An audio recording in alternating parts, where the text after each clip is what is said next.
ఒక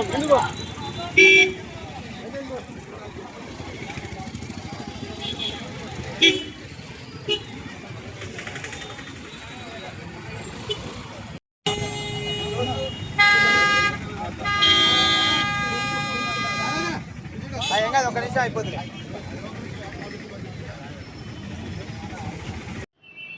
నా పేరు నేరెళ్ల దేవరాజు యాదవ్, బీసీ ఉపాధ్యాయ సంఘం జిల్లా ప్రధాన కార్యదర్శి సూర్యాపేట. ఈరోజు బీసీ రిజర్వేషన్ల పితామహులు బిందేశ్వరి ప్రసాద్ యాదవ్ మండల్ గారి వర్ధంతి సందర్భంగా బీసీటీయు సూర్యాపేట జిల్లా శాఖ పక్షాన నివాళులు అర్పించడం జరిగింది. ఈ కార్యక్రమానికి ముఖ్య అతిథిగా బీసీటీయు రాష్ట్ర అధ్యక్షులు బెల్లంకొండ రామూర్తి గారు, అదేవిధంగా బీసీటీయు సూర్యాపేట అసోసియేట్ అధ్యక్షులు మామిడి శ్రీనివాస్ యాదవ్ గారు, బీసీటీయు గౌరవ అధ్యక్షులు పోతురాజు నరసయ్య గారు, మరియు వివిధ బీసీ నాయకులందరికీ, ఉపాధ్యాయులందరికీ హృదయపూర్వక నమస్కారాలు. మన జనాభాలో 52% మనం ఉన్నాం, అయినా కానీ మనకు 27% రిజర్వేషన్లు లభ్యమవుతున్నాయి. దీన్ని నిరసిస్తూ మన జనాభాలో మనమెంతో మనకంత అనే నినాదంతో రాజకీయ పరంగా, విద్యాపరంగా, ఉద్యోగపరంగా బీసీలకు 42% కాదు మేము కోరేది, మేమెంతో మాకెంత అనే నినాదంతో మేము ముందుకెళ్తున్నాం. ఈ అవకాశం ఇచ్చిన పెద్దలందరికీ ధన్యవాదాలు తెలియజేస్తూ ముగిస్తున్నాం.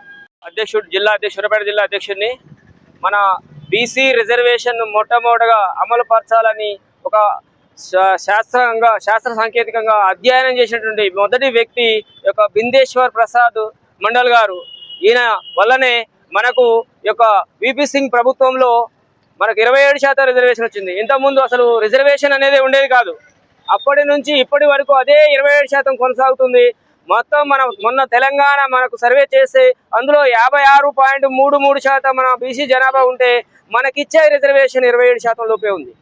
ఇచ్చేది కూడా అన్ని రంగాల్లో దీన్ని అమలు చేయట్లేదు. మరి దీన్ని అమలు చేయాలి అని మేము కోరుతున్నాం. దీని కాదు, అదేవిధంగా విద్య, అదేవిధంగా ప్రమోషన్లలో కూడా, ప్రైవేట్లలో కూడా మాకు రిజర్వేషన్ అమలు చేయాలని మేము కోరడం అనేది జరుగుతుంది. ధన్యవాదాలు. మాకు ఇది బీపీ మండల్ గారి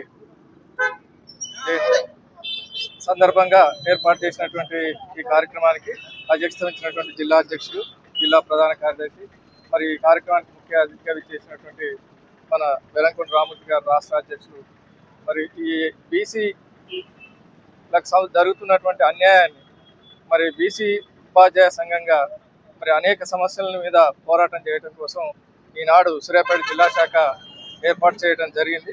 ఈ సందర్భంగా ఏంటంటే బీపీ మండల్ గారు ఆ రోజు విపి సింగ్ గారి నాయకత్వంలో ఉన్నటువంటి సెంట్రల్ గవర్నమెంట్ 27% రిజర్వేషన్ కల్పించడం జరిగింది. ఆ 27% రిజర్వేషన్ కూడా మరి అగ్రవర్ణాల వాళ్ళు దాన్ని కూడా తీసివేయడానికి ప్రయత్నం చేసినటువంటి సందర్భంలో మరి అప్పుడు ఉన్నటువంటి నాయకులు, బీసీ నాయకులంతా కలిసి మరి 27% రిజర్వేషన్ మనం 50% పైకి ఉన్నప్పుడు కూడా 27% రిజర్వేషన్ కల్పించడం జరిగింది. అంతేకాకుండా ఈడబ్ల్యూఎస్ రిజర్వేషన్ అని వాళ్ళు మన రిజర్వేషన్ కొట్టేస్తూ మనకంటే ఎక్కువ ర్యాంకులు వచ్చి కూడా మరి బీసీలకు అన్యాయం చేస్తున్నటువంటి విషయాన్ని గుర్తించాల్సినటువంటి అవసరం ఉంది. రిజర్వేషన్లలో కూడా మరి ఉన్నటువంటి రిజర్వేషన్ అమలు చేయట్లేదు. ఎందుకంటే బీసీలలో ఉన్నటువంటి 25% రిజర్వేషన్ కూడా ఓపెన్ కేటగిరీ వస్తే అది తగ్గించడం అనేటువంటి జరుగుతుంది. ఈ తీవ్రమైనటువంటి అన్యాయాన్ని మరి గతంలో కేంద్రంలో బీపీ మండల్ గారు ఏ విధంగా అయితే కృషి చేసి రిజర్వేషన్ సాధించడం జరిగిందో, అదేవిధంగా రాష్ట్రంలో కూడా బీసీలు ఎంత % ఉన్నారో అంత రిజర్వేషన్ని వర్తింపజేయాలని చెప్పి ఈ సందర్భంగా కోరుకుంటూ మరి అవకాశం ఇచ్చినట్టు బీపీ మండల్ వర్ధంతి సందర్భంగా బీసీటీయు బ్యాక్వర్డ్ క్లాస్ టీచర్స్ యూనియన్ జిల్లా శాఖ ఈ కార్యక్రమాన్ని ఘనంగా నిర్వహిస్తుంది. మిత్రులారా, మనకు మొదటి నుంచి అన్యాయం జరుగుతుంది. ఆ విషయాన్ని 40 సంవత్సరాల క్రితమే బీపీ మండల్ కమిషన్ ద్వారా వారు మనకు రిజర్వేషన్ 27% సూచించడం, దానికి తర్వాత వ్యతిరేకంగా అనేక ఉద్యమాలు జరగడం, ఇప్పటి వరకు కూడా ఆ రిజర్వేషన్ మొదలైన పరిస్థితి. ఈ మధ్య సుప్రీంకోర్టులో ఆ విషయం సుప్రీంకోర్టు తీర్పు కూడా ఇవ్వడం జరిగింది. క్రిమినల్ పేరు మీద అర్హత ఉన్నటువంటి వాళ్ళు కూడా మనకు రిజర్వేషన్ దక్కని పరిస్థితి ఏర్పడింది. జనాభాలో మనమెంతో మనకంత అంటూ ముందుకు సాగాల్సినటువంటి ఆవశ్యకత ఎంతైనా ఉన్నది. దాదాపుగా జనాభాలో 70% ఉన్నటువంటి మనకు రిజర్వేషన్ ఎంత రావాలో మనం ఊహించుకోవచ్చు. 4 నుంచి 5% లేనటువంటి అగ్రవర్ణాలకు 10% రిజర్వేషన్ కల్పించినప్పుడు దాదాపు 65 నుంచి 70% ఉన్న మనకు దాదాపుగా 130 నుంచి 140% రిజర్వేషన్ మనం కల్పించాలి. ఇప్పుడు కనుక మనం నిద్రావస్థలో ఉన్నటువంటి మన బీసీ సమాజాన్ని మేల్కొల్పకపోతే మన తరం మనల్ని క్షమించదు మిత్రులారా. అందుకే బీసీటీయూ ఉద్యోగ ఉపాధ్యాయ సంఘ బాధ్యులుగా ఉపాధ్యాయులుగా నేను ఈ జిల్లా గౌరవ అధ్యక్షులుగా నా పేరు పోదావ నరసయ్య. దీనిపై ఉద్యమించడానికి ప్రతి ఒక్కళ్ళం కంకణబద్దులై ఉండవలసిందిగా మీకు ఈ సందర్భంగా విజ్ఞప్తి చేస్తూ మండల్ ఆశయాలను సాధిద్దాం సాధిద్దాం సాధిద్దాం సాధిద్దాం సాధిద్దాం. జిందాబాద్ జిందాబాద్. మామిడి శ్రీను యాదవ్. మరి ఈనాడు బీపీ మండల్ గారి వర్ధంతికి విచ్చేసినటువంటి అందరికి కూడా శుభాకాంక్షలు తెలియజేస్తూ మరి మనము బీసీలము ఈ సందర్భంగా ఐక్యత సాధించాల్సినటువంటి అవసరం ఎంతైనా ఉంది. మొన్నటిదాకా మనకు 42% ఇస్తామని స్థానిక సంస్థల్లో ఉసూరు మనిపించారు. మరి అలా కాకుండా మనం ఎంతో మనకంతా అన్నట్టు సుమారుగా 60% ఉన్నటువంటి ప్రజలకు ఘనమైన రిజర్వేషన్ కల్పించాలి. ఈ సందర్భం కృషి చేస్తున్నటువంటి జిల్లా రాష్ట్ర నాయకులందరికీ బీసీటీ నాయకులందరికీ కూడా అభినందనలు తెలియజేస్తూ మరి బీపీ మండల్ గారి యొక్క స్ఫూర్తితో మనం ముందుకెళ్లి బీసీలకు మరింత హక్కులను సాధించాలని చెప్పేసి ఈ సందర్భంగా నేను తెలియజేస్తున్నాను మిత్రులారా. అందరికీ నమస్కారం. ఈరోజు మనం సూర్యాపేట బీసీ2 జిల్లా శాఖ ఆధ్వర్యంలో బీపీ మండల్ గారి వర్ధంతి కార్యక్రమం ఘనంగా నిర్వహించుకుంటున్నాం. ఈ సందర్భంగా సూర్యాపేట జిల్లా బీసీ2 జిల్లా శాఖ ప్రత్యేకంగా అభినందనలు తెలియజేస్తూ ఈరోజు మనం చూస్తున్నాం మన తెలంగాణలో బడుగు బలహీన వర్గాలు ఏ విధంగా ఇంకా అభివృద్ధి సాధించలేక కొట్టుమిట్టాడుతున్న పరిస్థితి మనం గమనిస్తున్నాం. అదే కాకుండా ఈ ఏప్రిల్ మాసం ప్రత్యేకమైనటువంటి మాసంగా మనం ఏప్రిల్ నెల అనేది చాలా ప్రత్యేకమైనది. ఎందుకంటే ఇటీవలని 5వ తారీఖున బాబు జగ్జీవన్ గారి జయంతి, మరి 11వ తారీఖు మొన్న ఇక్కడనే పూలే జయంతిని జరుపుకున్నాం. అదేవిధంగా రేపు మరి ఇక్కడనే అంబేద్కర్ గారి జయంతి. అంటే ఈరోజు ఇంత బీసీల కోసం బహుజనుల కోసం తన ఎన్నో ప్రణాళికలు ఎన్నో కళలు కన్నటువంటి మహనీయుల అందరు కూడా ఏప్రిల్లో వారి యొక్క జయంతి వర్ధంతులు జరుపుకుంటున్నాం. కానీ అయినప్పటికీ వాళ్ళందరూ ఆశించినటువంటి ఆశయాలు వాళ్ళ యొక్క కళలు ఏ రోజుకు మనం నెరవేర్చుకోలేకపోతున్నాం. ఇప్పుడు ఆల్మోస్ట్ 60% అబోవ్ ఉన్నటువంటి బీసీలకు రావాల్సిన రిజర్వేషన్లు ఎక్కడా రావటం లేదు. అది మండల్ గారు అప్పట్లోనే ఆ రోజున్న స్థితులలోనే 56% బీసీలు ఉన్నారు. వారికి 27% విద్య ఉద్యోగ రాజకీయ రంగాల్లో రిజర్వేషన్లు ఇవ్వాలని ఆ రోజు కోరటం జరిగింది. కానీ ఈ రోజు కూడా అటు పూర్తిగా అమలు చేసే పరిస్థితి మన దేశంలో లేదు. అదేవిధంగా అంబేద్కర్ గారు, బాబా జ్యోతిబా పూలే ఇలాంటి వారు ఎంతోమంది కలలు కంటున్నారు, ఆలోచనలు చేస్తున్నారు. కానీ మన ప్రాక్టికల్గా వచ్చేసరికి సాధించలేకపోతున్నాం. దానికి మన యొక్క విద్య ఆర్థికంగా సామాజికంగా వెనుకబడి ఉండటమని అనుకుంటూ మరి తెలంగాణ వ్యాప్తంగా బీసీ టీచర్స్ యూనియన్ స్థాపించాం. బీసీ ఉపాధ్యాయులందరూ మేధావులు, సమాజానికి విద్య నేర్పేవాళ్ళు.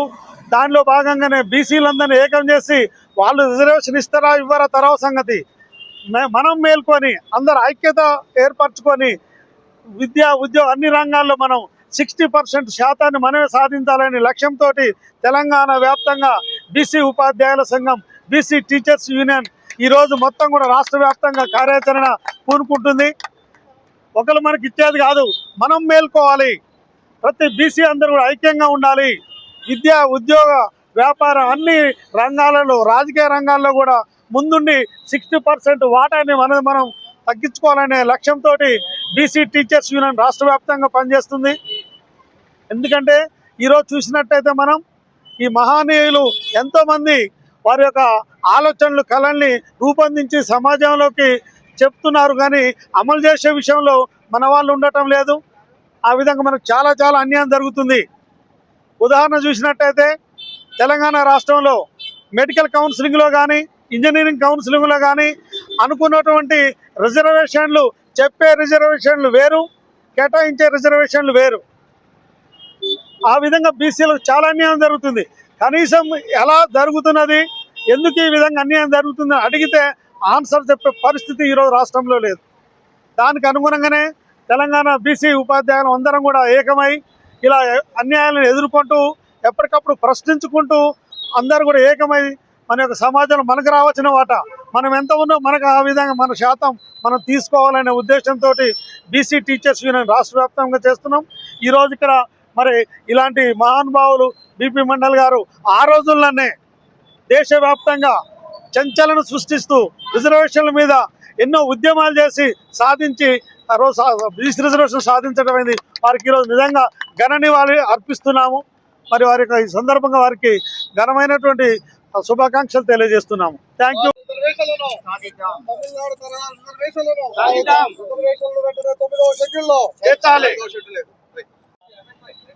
అందరికీ నమస్కారం. నేను బీసీటీయు సాంస్కృతిక విభాగం కన్వీనర్ సూర్యగౌడ్. బీపీ మండల్ యాదవ్ గారు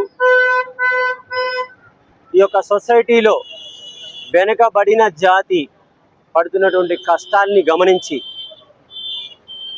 అదే వర్గానికి చెందిన వాడుగా ఆ వర్గీయులకు చేసేటువంటి తన వంతు బాధ్యతగా ఈ రిజర్వేషన్స్ తేవడం జరిగింది.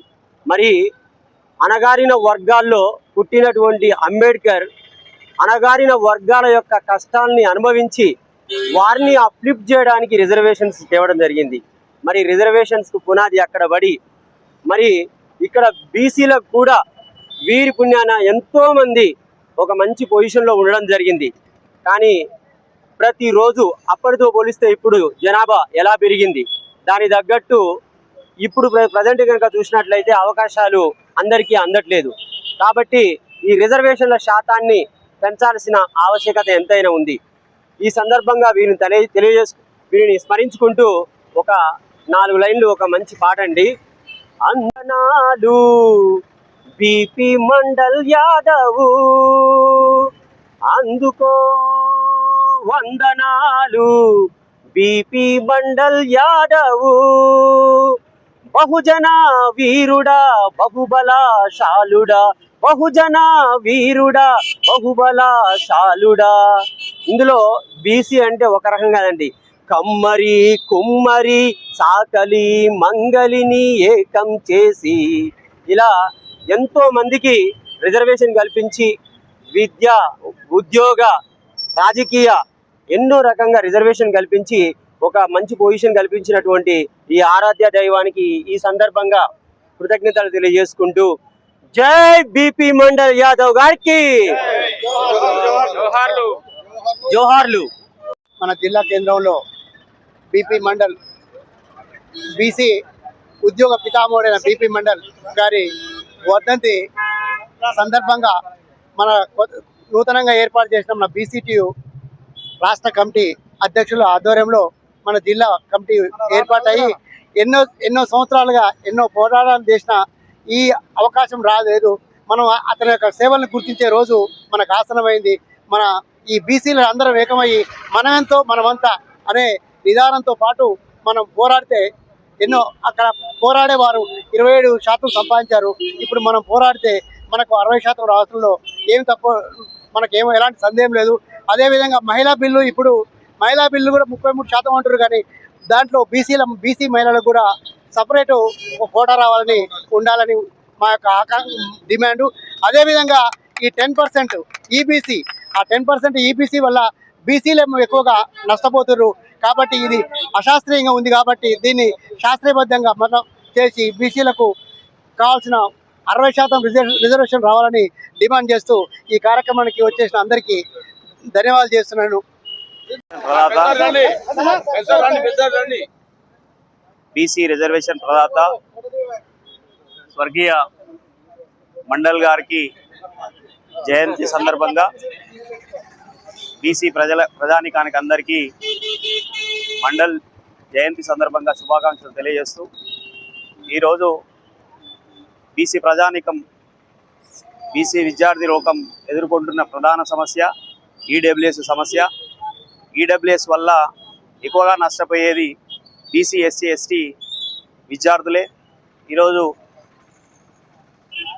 ప్రతి విద్యా అవకాశాలు కోల్పోతున్న వ్యక్తులు బీసీ ఎస్టీ విద్యార్థులు. అదేవిధంగా ఉద్యోగ అవకాశాలలో కూడా ఎక్కువగా నష్టపోయేది బీసీ ఎస్సీ ఎస్టీ వారే. మరి దీన్ని పునఃసమీక్షించాల్సిందిగా ప్రభుత్వాలని బీసీ టియు ఉపాధ్యాయ పక్షాన కోరుతున్నాం. జై జై.